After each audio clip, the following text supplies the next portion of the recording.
Pepper says, are you ready to reset the closet? I know I am.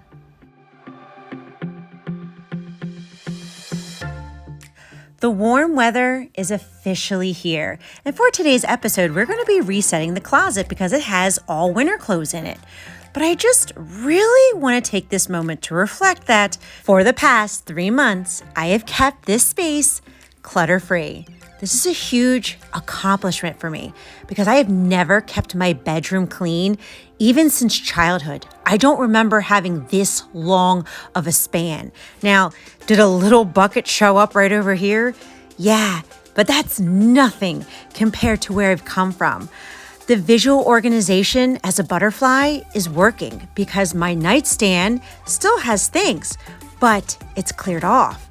These drawers and organizers, quick ways to put things back into their homes, again, is working because I can put it back in its home in less than 5 seconds. It only takes me 1 to 2 tasks to put it away. So someone who is ADHD hoarding disorder can learn to clean things up. Now, of course, for today, we're going to start focusing on the closet because I've been able to keep this clean and organized, but I have to start on the clothes. I have winter clothes here. And since I have a small closet that I share with hubby, I have to switch out the seasons twice a year, which is quite okay. Now, I'm very happy to say that we can fit all season shoes in my closet. Now, this has taken a few years to declutter shoes to get to this space, and I'm going to be present and happy that I've been able to do it. Do I still have a lot of shoes? Yes, in the grand scheme of things, but that's okay because it is at an amount that's comfortable for me and my baseline. And we'll also switch out these 2 drawers here because there are some long sleeves in here and long sleeves winter jammies as well. And I keep my off-season bins in the basement. Of course, they're color-coded pink, my favorite color. We have 3 of them at the moment. I have an extra one because whenever I find clothes, I put it into the extra bin. I do really well with decluttering when I do it as an entire category. But for today in my ADHD brain, we're going to be focusing on switching out the seasons. And hubby brought up the totes for me so we can get started. But as I'm switching out the clothes, I really want to talk about minimalism and how a hoarder can feel like a minimalist today. Now, my understanding of minimalism is someone who has a simple, uncluttered lifestyle. They're keeping what's truly important to them. It's an intentional lifestyle decision to live a more meaningful life, and that it's about finding happiness in what you have, not what you don't have. Now, I'm a recovering hoarder.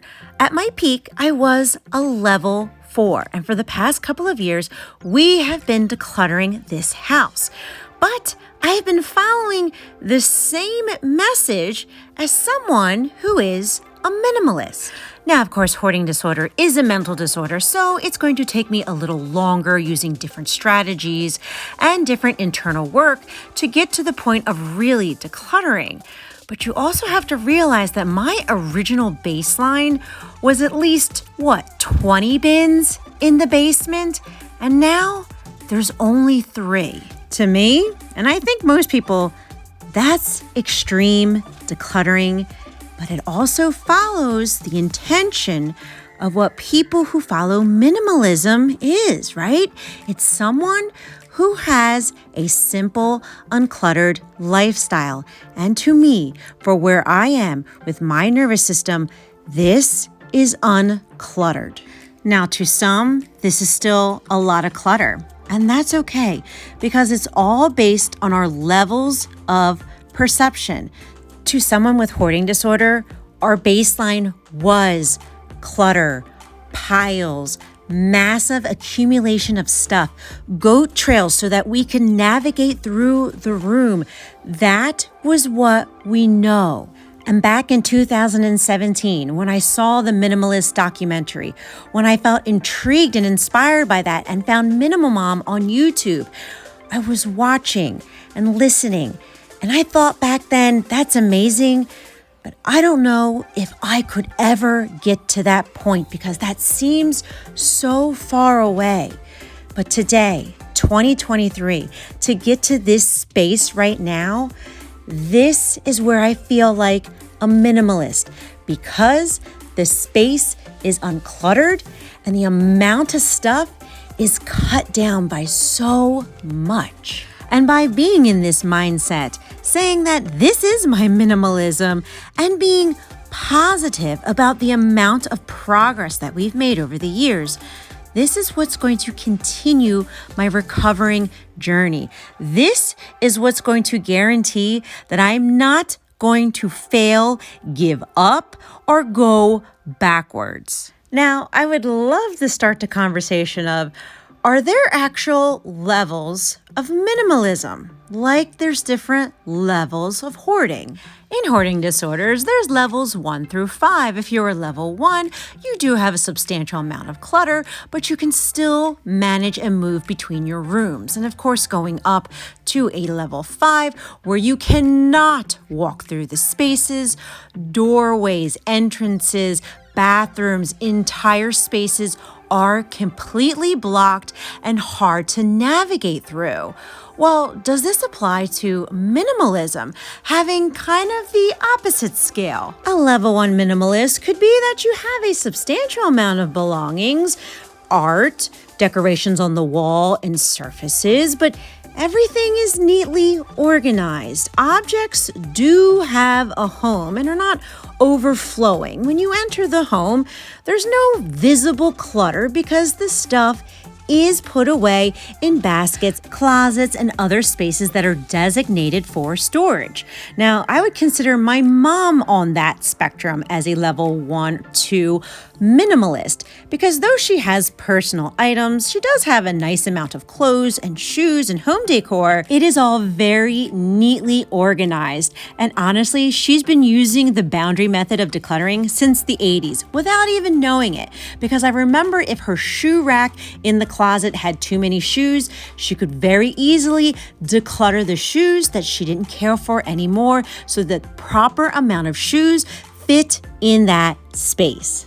And maybe someone who would be a level 3 minimalist would have a capsule wardrobe or that 333 closet method. And of course, working its way up to a level 5 minimalist where we see the bare walls and very neutral colors and maybe just a bed or basic furniture. And of course, this is all theoretical. It's just a starting point to begin the conversation on, are there different levels of minimalism, just like there are different levels of hoarding, because they have another similarity in common, and that is a hoarder saves everything because it is self-soothing to our nervous system. It actually makes us feel safe and secure and peaceful in a sense.